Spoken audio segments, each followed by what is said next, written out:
तभी जो बहुत ज्यादा नेक हो ना, मुझे उससे बहुत डर लगता है, क्योंकि इसका इम्कान होता है कि या तो ये वाकई बहुत नेक है या ये बहुत बड़ा फ्रॉडी है।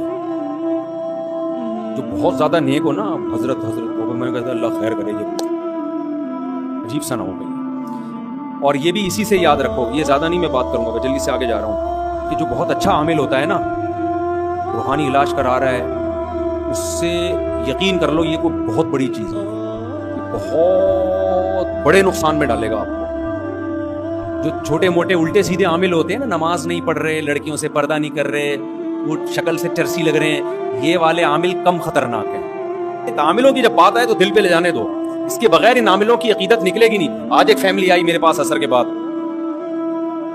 एक आमिल ने तलाक दिलवा दी दोनों। वो आमिल भी बहुत नेक शुमार होता है, उसको पता है तुम पे जादू किया है, वो लड़की वहम में चली गई मुझ पे जादू है, और वजीफे पढ़ रही है, बैठ बैठ के वजीफे पढ़ के, और खोपड़ी आउट हो गई उसकी। अरे कि कोई जादू नहीं है उसके ऊपर, मियां बीवी के इख्तलाफात हैं, उनको हल किया जा सकता था। उनकी गलती, किसी बुजुर्ग के पास चले गए, उन बुजुर्ग ने कह दिया असल में तुम पे अमलियात हैं, तुम ये पढ़ा करो। बहू को वहम हो गया मुझ पे क्या है, अमलियात। जब वहम हो गया कि अमलियात हैं, तो फिर ये भी वहम होगा सास ने कराया है, नंद ने कराया है। वो घर में ऐसा हंसता बसता, घर की ऐसी की तैसी करा दी। उसकी नीयत नहीं होगी, लेकिन नतीजा यही निकलता है। छोड़ो तो, सारे टेंशनें इतनी उन्होंने उठाई हुई हैं, और एज उनकी हो गई, तो इस उम्र में तो ये सब कुछ होता है। और आधे सर का दर्द भी बहुत सारे लोगों में, इसका जादू से क्या ताल्लुक है। लेकिन जा जाके इन पे जादू है, तो इन पे यूं है, तो इन पे फलाना है, तो इनको डिमकाना है। मौलाना यूसुफ रिहानवी शहीद रहमतुल्लाह अलैह को फालिज हुआ था, फौरन रूहानी इलाज के लिए भिजवा दिया किसी मखंजू के पास। वो उन पे दम कर रहा है कि कादियानियों ने जादू किया है। हमारे हजरत मुफ्ती रशीद अहमद साहब ने उनको बुला के समझाया, किसी का बाप भी आप पे जादू नहीं कर सकता। आपको क्यों दिमाग में फालिज, तो ये आप इतनी मेहनत करते थे, दिमागी चलना फिरना नहीं हो, वॉकिंग ना हो, और दिमागी मेहनत और टेंशन मुखालफत हो, तो फालिज ही तो होता है। और फिर एज भी तो कितनी थी। अंग्रेज कभी नहीं कहेगा कि मुझ पे जादू हुआ है। ये मुसलमानों में पता नहीं क्या मसला है। और सबके पास एक दलील है कि जब नबी पे जादू हो सकता था, तो पैगंबर पे, तो यूसुफ रिहानवी शहीद पे क्यों नहीं हो सकता। मैं उनसे सवाल पूछता हूँ, नबी पे हो सकता था तो अबू बकर पे क्यों नहीं हुआ, उमर पे क्यों नहीं हुआ, उस्मान पे क्यों नहीं हुआ, अली पे क्यों नहीं हुआ। अगर इतना आसान होता ना, तो यहूदी तो सिर्फ पैगंबर के दुश्मन थोड़ी थे, अबू बकर के भी थे, उस्मान के भी थे, किसी पे भी नहीं हुआ। कभी सुना वो मशहूर आमिलों से इलाज करा रहे हो, या खुद अमलियात सीखे हो हजरत अबू बकर ने, या हिसार खींचे सोते हो। ये बच्चों का खेल नहीं है। नबी पे क्यों हुआ था, इसलिए ताकि लोग आपको जादूगर ना समझे, इसलिए अल्लाह ने होने दिया था। क्योंकि बार बार ये कहते थे जादूगर हैं, तो अल्लाह ने होने दे दिया ताकि ये इल्जाम भी, क्योंकि जादूगर पे नहीं होता जादू। तो नबी को चूंकि बशर के लोग कामिल बशर समझें, इसलिए अल्लाह ने होने दे दिया। वो भी थोड़ा सा, ज्यादा नहीं हुआ वो, ताकि ये दाना भी ना बरी हो जाए कि बार बार कहते जादूगर हैं, ये जादू के जोर से इतने लोगों को मुसलमान कर। अल्लाह ने होने दे दिया कि चलो मैं तुम्हारी ये भी कंफ्यूजन दूर कर दूं कि ये जादूगर नहीं है, वरना इतना पावरफुल तुमने जादू किया, थोड़ा सा भी असर ना होता। और फिर उस बहाने सूरह फलक सूरह नास नाजिल हो गई हमारे फायदे के लिए कि ये दम करके सो जाया करो। मैं इससे कहता हूं कि जब नबी पर इतना पावरफुल जादू हुआ था, सूरह फलक सूरह नास का दम करने से वो ठीक हो गया, तो हमें इन आमिलों के पास जाने की क्या जरूरत है। हमें सूरह फलक सूरह नास काफी क्यों नहीं है।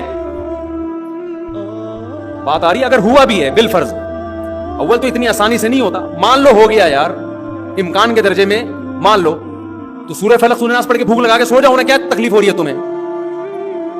इसलिए आमिल जितना नेक होगा ना,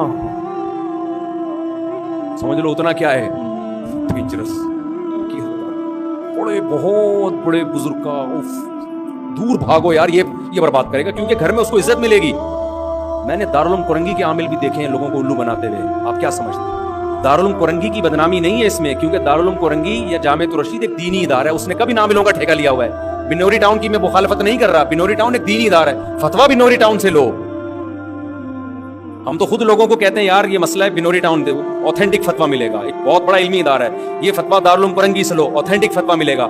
रूहानी इलाज की बात कर रहा हूँ, रूहानी इलाज ना बिनौरी टाउन में, ना जामिअतुर, जो मेरा इदारा है जामिअतुर रशीद, उसकी भी मुखालफत करता हूँ इसने, ना दारुल उलूम कोरंगी में। समझते हो। तो दीनी मदरसे खराब नहीं होते, खराब लोग दीनी मदरसों का शेल्टर इस्तेमाल करते हैं। और हमारे बुजुर्ग बाज़ रात को खिलाफत दे देते हैं, वो खिलाफत इस बेस पे देते हैं, वो समझते हैं कि ये नेक है, तो इसमें गलती भी हो सकती है इंसान से। वो अपने लिहाज से अमानत से काम ले रहे होते हैं, लेकिन उनको क्या पता होता है कि पीछे ये सेटअप चला रहा है। तो ये निस्बतों से, इस मौके पे ये रूहानी वानी की निस्बतों से मुतासिर ना हुआ करो। वो फलाने पहुंचे हुए, फलाने पहुंचे हुए। आप बोलो हमसे बड़ा पहुंचा हुआ इस फील्ड में कोई भी नहीं है, किसी के बाप में दम है तो आओ हम पे दम जादू करके दिखा, ऐसे बोल दिया कुछ भी नहीं होगा। बोलते हुए डरोगे तो फिर हो जाएगा। बाद लोग ये करते कोई कोई मुझ पे करके दिखाए, देखो तू तो वैसे ही नफसियाती मरीज है भाई, तेरे को तो फूक लगाओगे मर जाएगा तू। वो मैंने वाकया सुनाया था ना, हमारे छत पे जिन्नात आ गए थे भी नहीं और ड्रामेबाजी हो रही थी, तो वो मौजिन साहब नीचे जाके मेरा बयान सुना हुआ था कि जिन्नात के सामने कॉन्फिडेंस जाहिर करो तो जिन नहीं डरते। तो मौजिन साहब अल्लाह उनकी मग़फ़िरत फरमाए इंतकाल हो गया, वो क्या कह रहे, रात को हाथ जोड़ के छत की तरफ कह रहे भाई हम लोग तुमसे डरते वरते नहीं हैं खुदा के लिए यहाँ से चले जाओ। जिन अगर होगा तो बोलेगा बेटा तेरा स्टाइल बता रहे कि तू जितना डरता है इतना। हमने लिफ्ट ही नहीं कराई, हमने कहा होंगे भी तो हमारी भला से, हालांकि मैं डर रहा था अंदर से डर इससे नहीं रहा था जिन्नात हैं, मैं कह रही थी गड़बड़ क्या हो रही है, क्योंकि छत पे पत्थर हिल रहे हैं, ईंट हिल रही है। अबे हिलाने वाला नजर नहीं आ रहा, ईंट कहां से हिल रही है, तो तबड़ी खौफ तो आएगा ना इंसान को, ड्रामा क्या हो रहा है। लेकिन हमने कहा ना कोई ताबीर, वो फिर पता चला वो टैंकी में वो गैस का जो है ना प्रेशर बन के वो चीजें हिल रही थी। तो बाज़ दफा किसी चीज की लॉजिक समझ में नहीं आ रही होती, तो आप बोलो यार पता नहीं क्यों हो रहा है, लेकिन किसी वजह से हो रहा है, जिन्नात तो नहीं डाल दिया करो ये कर रहे हैं। तो अजीब अजीब ड्रामे हैं पाकिस्तान में। खैर अब बताओ कहां से बात चल रही है।